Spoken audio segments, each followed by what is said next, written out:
Здорово, народ. Пришла вот мне тут такая посылочка. Это помощник мебельный. Когда в основном это в офисных зданиях, ну, к мебели относятся ж не как дома, да? Вот. То это для петель купил. Ну, есть много разных способов. И через щепики, и там еще как-то чего-то. Но я вот купил вот такие вот пластинки. Вот они. А тут больше бумаги, чем... А нет. Они так... они их отдельно все запаковали. Петли у меня, конечно, с собой нету. Но ну, принцип понятен. Сейчас покажу.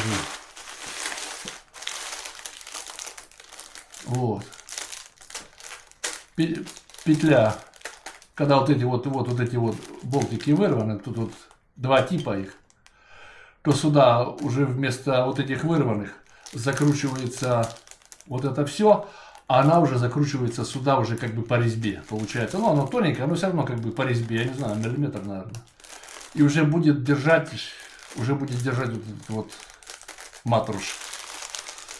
Сколько я их купил-то? Раз, два. Ну, они же по два идут.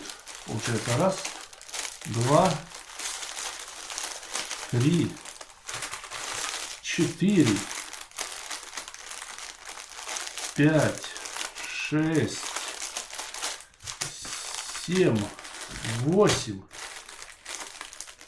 девять, 10, 11, 12.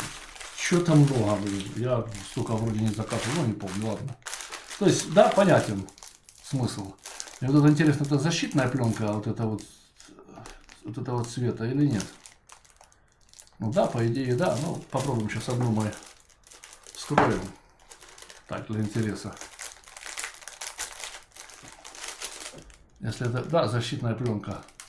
Вот это уже получается на лицевую сторону будет, да? Прикрепил, а потом сорвал. Ну да. И чтобы типа красиво там было.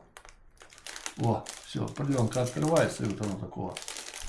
Да, на с этой стороны, с этой, не, ну тут такое как бы красивое получается. Ну, вот такой вот ремкомплект назовем его. И шурупчики дают. Раз, два, три, четыре, пять, шесть. Получается, 4 будут держать по углам ее, ну или не по углам, ну как захотите. И 2 будут держать ее уже через эту, закручиваться, да? Через саму планку эту, или как ее назовем, ну, пластинку назовем. Вот такой вот себе этот помощник себе купил, чтобы этими не мучиться с этими, ну, с коликами, с этими, какие вот, щупиками. Так, вот эта штучка у меня будет там работать. А мы это, ребят, ну мы же люди и хорошие, а хорошие люди должны работать не только хорошими инструментами, да, но и работать хорошими запчастями. Вот. Но это у нас, это не китайский, это местное. Это у нас покупал. Посмотрим в Китае, сколько оно будет стоить. Хорошая штука, вот это, раз, быстренько все сделал и поехал. Так что, ну а так как мы ребята хорошие, то работаем мы всем хорошим, да? Всем спасибо за ваше время, всего доброго и до скорых встреч.